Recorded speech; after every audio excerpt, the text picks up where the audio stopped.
ओम नमो भगवते वासुदेवाय नमः। ओम नमो भगवते वासुदेवाय नमः। ओम नमो भगवते वासुदेवाय नमः।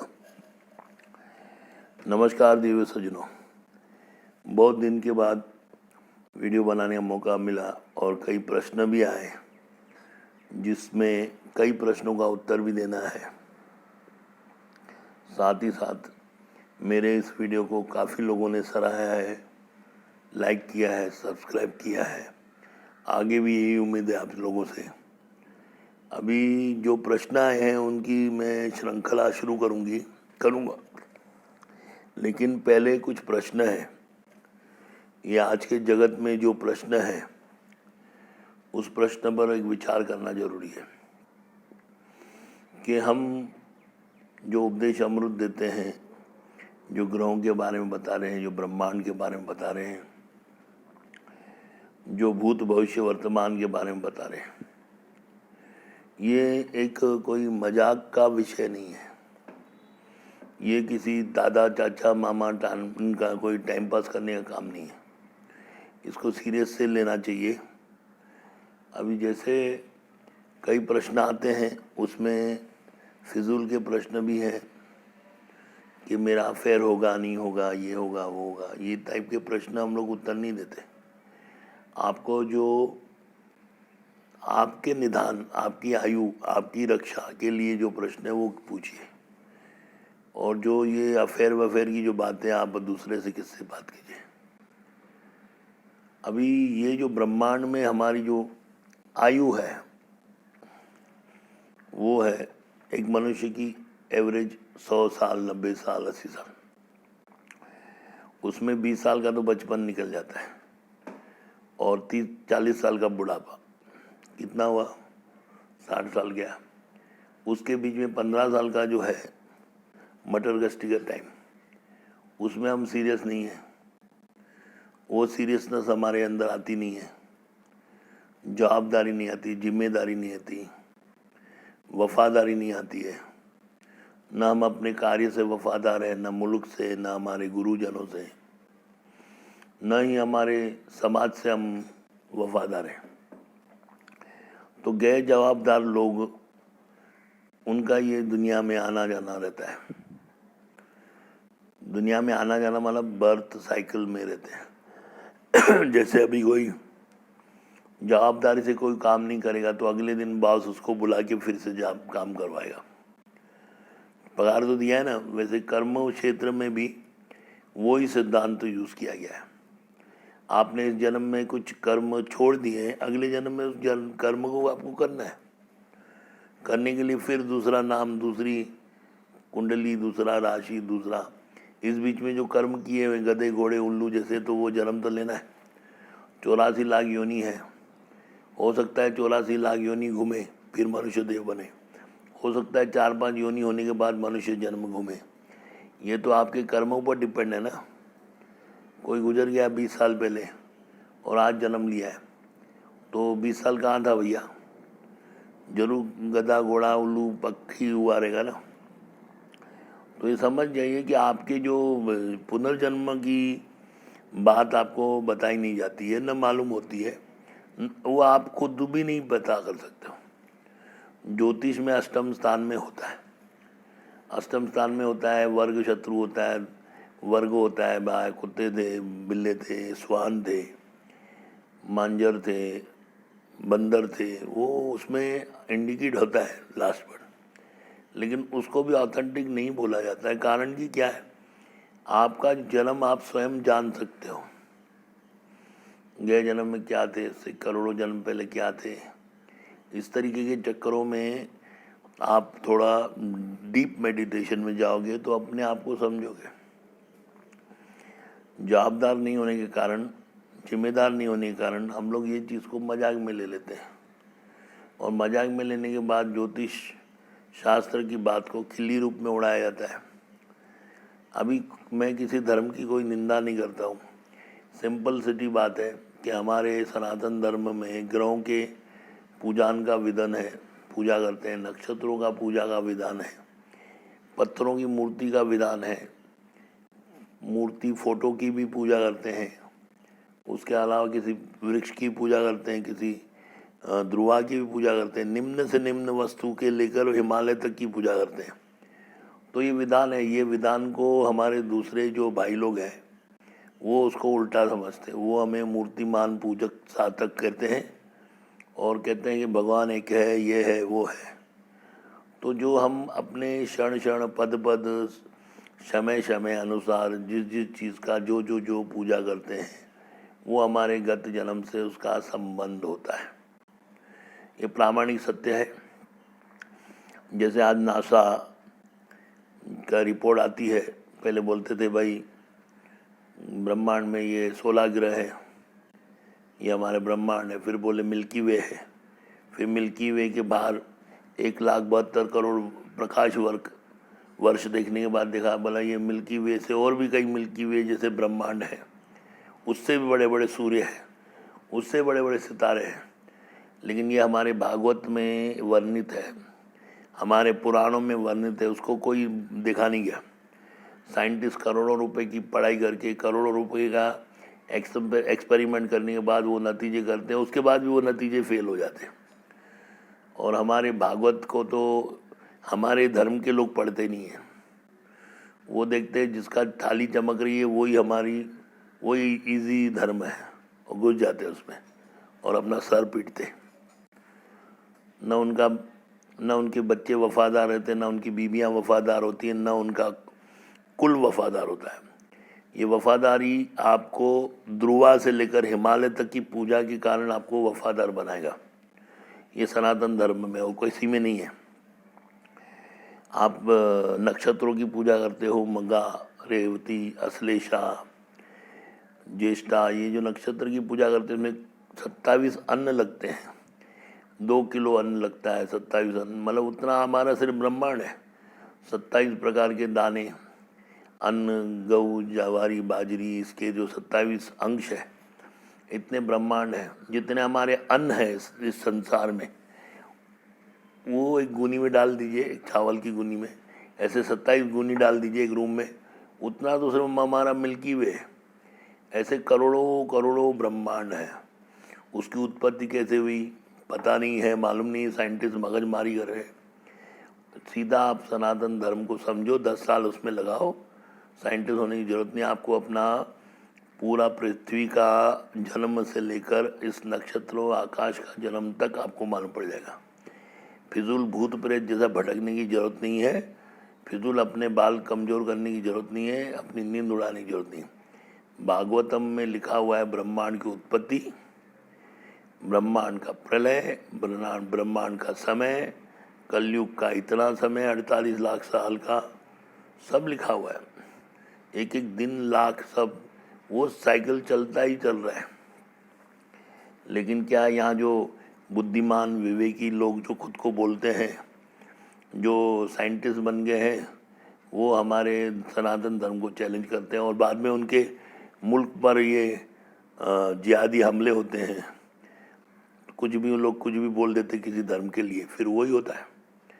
इसलिए आप साइंटिस्ट लोग थोड़ी दिमाग की दही कम वापरो और हमारे शास्त्रों पर जो अध्ययन करते थे 20 साल पहले, 30 साल पहले, वो फिर से अध्ययन शुरू कर दो और आप उसमें आप निष्कर्ष कर सकते हो। आपके कोई भी रॉकेट ये मिल्की वे को पार नहीं कर सकता। कोई भी रॉकेट 1 सेकंड किलोमीटर दूर चलने वाला भी रॉकेट ये मिल्की वे को पार नहीं कर सकता।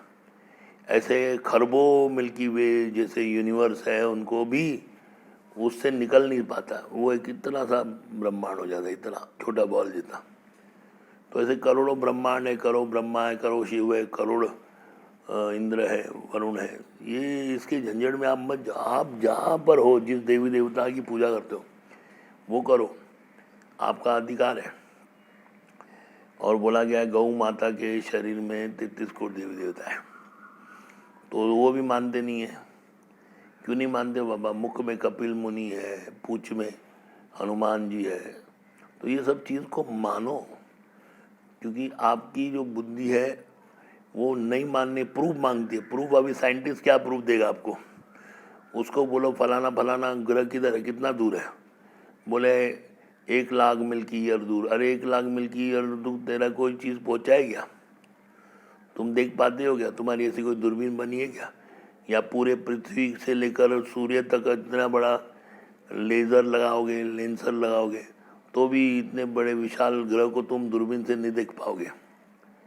तो तुम्हारी जो चेष्टा है वो व्यर्थ है। करोड़ों करोड़ रुपए दूर फूक रहे हो, यान भेज रहे हो, कुछ लाभ नहीं होगा।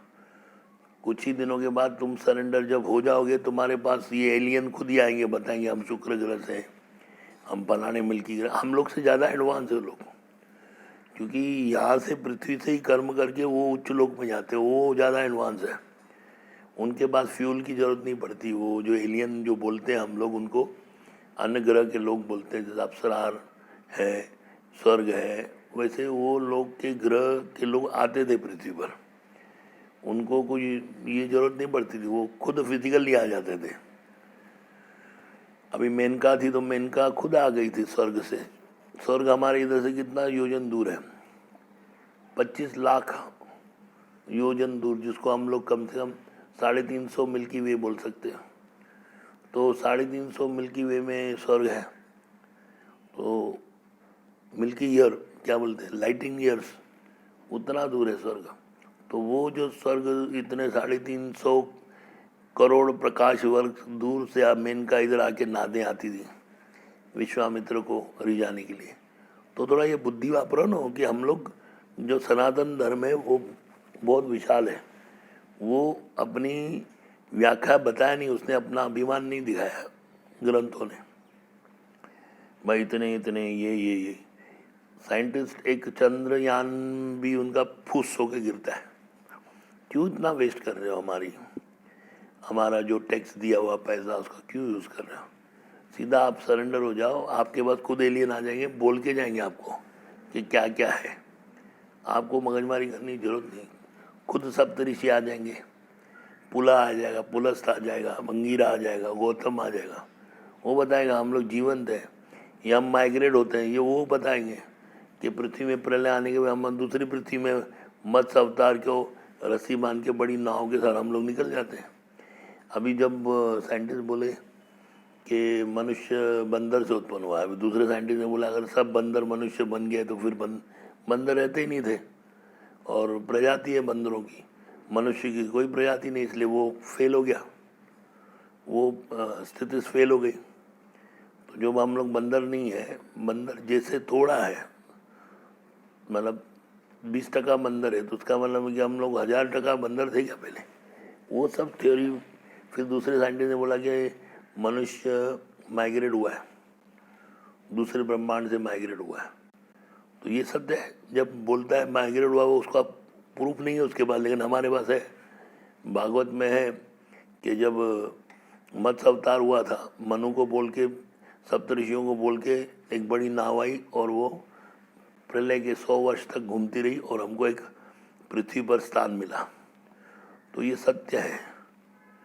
तो हम माइग्रेट हुए हैं अन्य ग्रहों से। अन्य आज ऑक्सीजन लेते हैं, कहीं हाइड्रोजन चलता है, कहीं नाइट्रोजन चलता है, कहीं निकोलेट चलता है।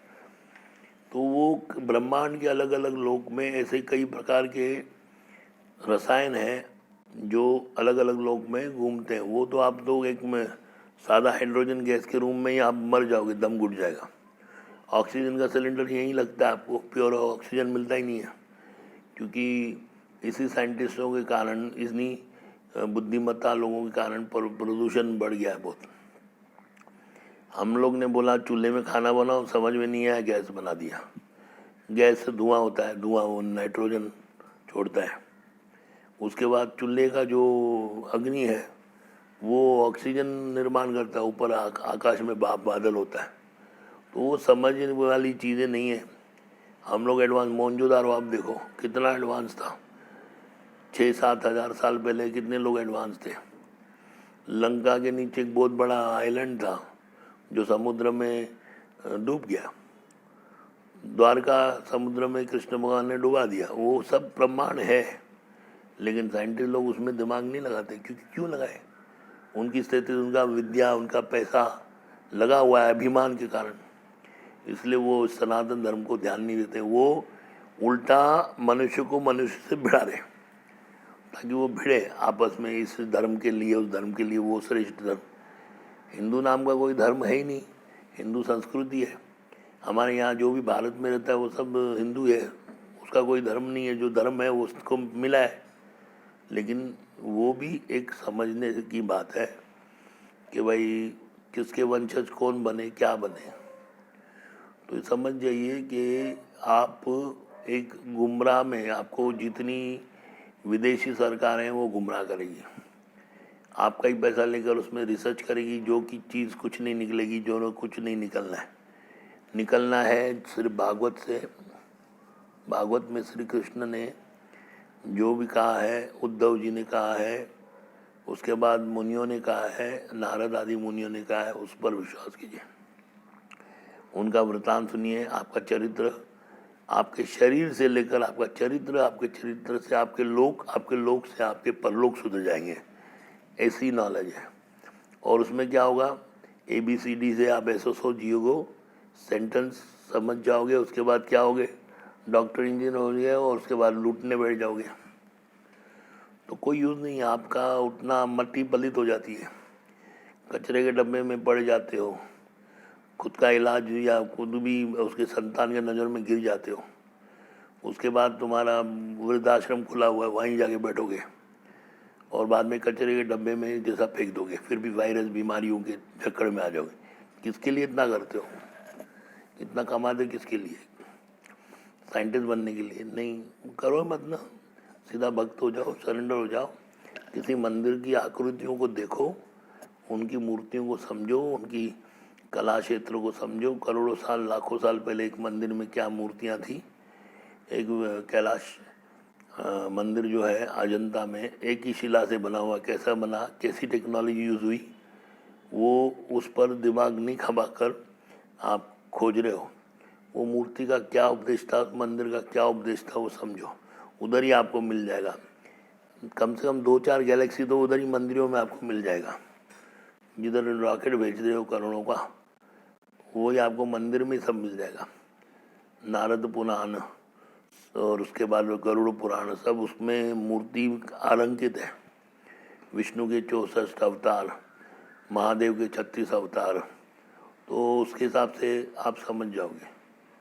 तो मेरा ये जो भी एक आप बोल सकते हो गुस्सा हो या क्रोध हो, जो मैंने देखता हूँ ये मटेरियल वर्ल्ड में, इस पेंडेमिक में मानसिक तरीके से लोगों को हैरेस किया गया है, तकलीफ पहुंचाई गई है। लब लालच के कारण डॉक्टर साइंटिस्ट लोगों ने उन्हें बहुत बुरी तरीके से, गरीबों को लूटा है या किसी को लूटा है, गरीब हो या अमीर हो, लूटा है, पैसे बनाए। ये अच्छा कर्म नहीं है। इस कर्म से आप अगले जन्म में कुत्ता, सुअर, गधा, उल्लू, गिरगिट बन सकते हो। इसलिए अपने चेतन आत्मा को समझो और उनसे माफ़ी मांगो कि भाई हमने अपने विद्या पर, ये भौतिक विद्या के कारण आप लोग को लुटा है, क्षमा कीजिए।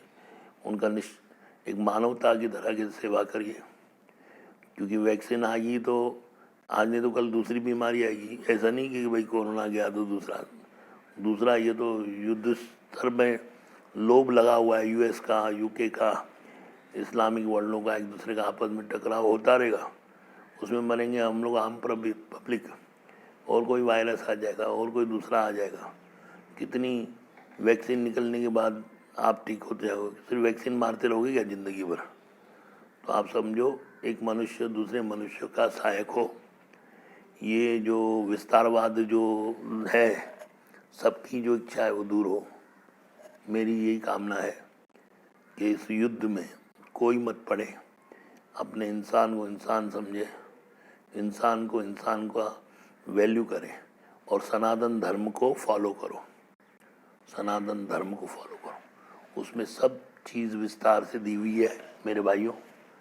समझो, एक रेती के कंगन से लेकर बहुत बड़े सूर्यों तक, ग्रहों तक उसका विस्तार कहा गया है। अपना विस्तार मत करो, अपने धर्म का विस्तार मत करो, अपने संस्था का विस्तार मत करो, अपने किसी चीज़ का विस्तार मत करो।